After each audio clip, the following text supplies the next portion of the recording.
Hello, and welcome to the GetResponse list building program, Get Your First 10,000 Subscribers. My name is Abby Hartz, your list building coach. In this tutorial, we're going to talk about how to write your lead magnet. In the prior tutorial, you did a bunch of market research that should have exposed you to all sorts of things that your audience is concerned about. We went to YouTube, we went to blogs, we went to Amazon, we went to forums, and so you should at least have 3 or possibly more than a dozen different ideas of topics that people are really concerned about and issues that they want to know more about. And so what we want to do is condense what you've learned into a solution into any one of those, anxieties or issues that they have. And it's really important that this checklist that you write or this report that you write be fairly short.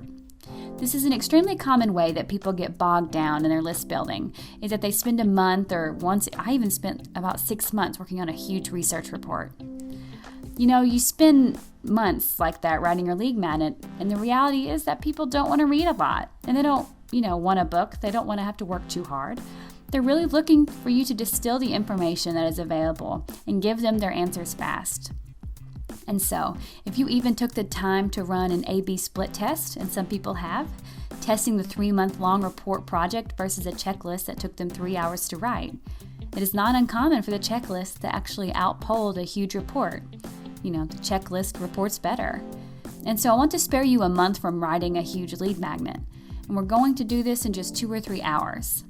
Basically, what we want to do is just solve their problem, and we do want to do that in a concise way. If you solve their problem, they will trust you, and they'll come back to your content. They'll love you, and eventually, if you keep solving their problems, they'll even be willing to buy from you.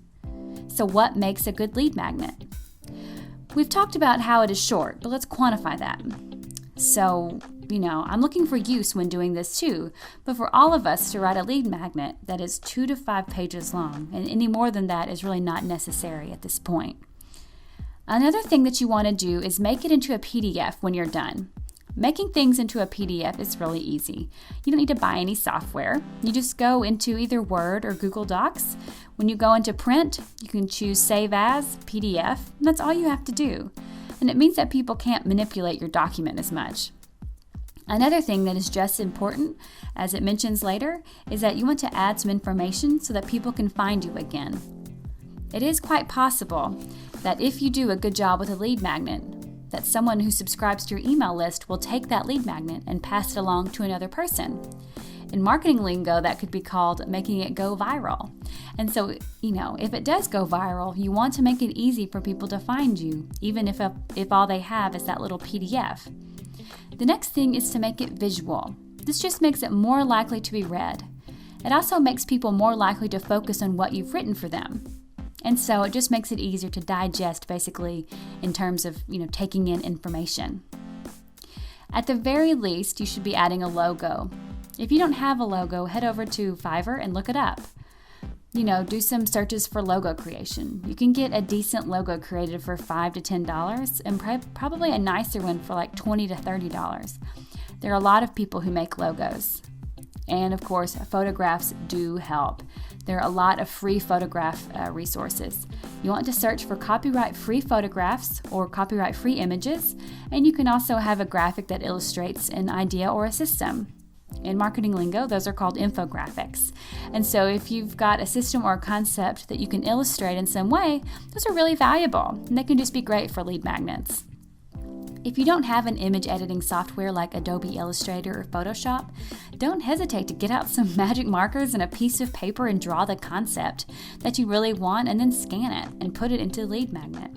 That's actually kind of like a hip, cool way to really personalize what you're talking about, and people would like it. So here are some ideas for lead magnets for consultants. 5 ways to tell if a SEO consultant knows their stuff. 10 lies more CPAs tell everyone. The ultimate wedding checklist. How to tell if you're ready for a life coach. As you can probably guess, these are all interchangeable. So this could be how to tell if you're ready for a Harley, or the ultimate ski diving checklist. That would be important. 10 lies most doctors tell everyone. These are all good. You could use them as a consultant or affiliate marketer or anyone. The 10 lies and the 5 ways to tell if someone knows their stuff are good if there's a lot of anxiety in the market. And so health does very well with this. Financial issues do very well with this. Anything that people kind of feel dumb at and are a little anxious about the outcome, those are going to do well here. And here are some ideas for affiliates. The ultimate gear list. We've got more biggest lies, 10 rules of anything and when to break them, the definitive guide to internet marketing. Definitive guides do really well in terms of conversion. So if you wanted to write the definitive guide to your niche, that would probably be a bigger report than we would want to do here. I might take maybe a subtopic that's in your niche. So like the definitive guide to how to write amazing report titles. That would be a good lead magnet. Here are some ideas for e-commerce companies. 15% off. Notice that is not 10%. 10% is not really enough to get people excited. So if you really do want the name, consider doing 15% off or 20% off. Free gifts are cool, but you want to include a photograph of that free gift. Entries into contests for X numbers of merchandise can do very well. I see a lot of sporting goods stores doing that, so that may work well for sporting goods or maybe hobbyist websites. And then you can show people how, the use of their product in a way that they've never thought of before. That's always, A, way to get them engaged, B, a way to deliver content, and C, a way to get them to want to buy it. So let's talk about how to get started with this checklist in 25 minutes or less. I want to introduce you to one of my favorite things. It's called the Pomodoro technique. It's based on brain science, and yes, the name Pomodoro is Italian for tomato. But basically, the brain science behind the Pomodoro technique is that human beings work well in short, intense bursts of focus, and then with a little break in between. The deal is that, while you're doing the 25-minute interval, you absolutely focus. No checking email, no going to get coffee, no checking eBay, no responding to the dog barking. If you have children, they need to be taken care of. It's a very focused work session, and the rule is that if you get interrupted, you start that Pomodoro over again. So obviously, you're going to need a timer for this. There's lots of different timers and software programs, and there are a bunch of Pomodoro apps. I do use a simple Pomodoro timer. That's an iPhone app that was free. They're all good. Use whatever you like. If you've got an egg timer, that will work. Use a timer on your computer, whatever you have. And so what you do, and what we're going to do as soon as I'm done talking in a couple of minutes, is you're going to sit down and put 25 minutes into writing your lead magnet. This can be really helpful to frame this. It's just 25 minutes. If you have issues with procrastination, the Pomodoro technique is amazing because all you've got to do is just sit down for 25 minutes. Another thing that is enormously helpful is to remind yourself that the bar is very low here. You don't have to finish a lead magnet in 25 minutes. You don't have to write elegant paragraphs. Your grammar school teacher is not going to be reviewing this. It can be messy. You can paste in stuff from your market research. You can have typos.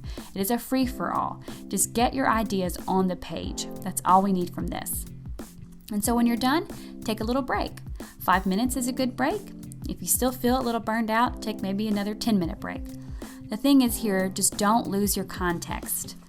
You need to certainly rest so you can be sharp again for your next work session, but don't get interrupted so much that you lose track of where you were, because that really is where the productivity comes in. In the next work session, you're going to set the clock, and we're going to go in and develop what you've got. You'll probably have at least a couple of paragraphs, even if it's only 2 paragraphs from your first work session. So then in the second work session, you're going to flush that out. You might want to simplify your sentences. If you want, you can start doing some editing. It's okay. You might want to add subheaders because that's a way you can work in an outline. And by the way, just writing an outline during the first session is great. And just continue on working on developing what you've written in the second Pomodoro. Add research where you want, but be careful about adding too much research because that can eat up a lot of time really fast. So your 25 minutes will be up really quickly. You'll probably have a page or a couple of pages by then. And then you are done for this tutorial. Don't worry about being finished. Don't worry about it being perfect. We've got 2 more work sessions and the next tutorial that I'll see you very soon for. So I hope that was helpful. Good luck with your first 2 Pomodoros, and I'm sure you're going to get more done than you might think.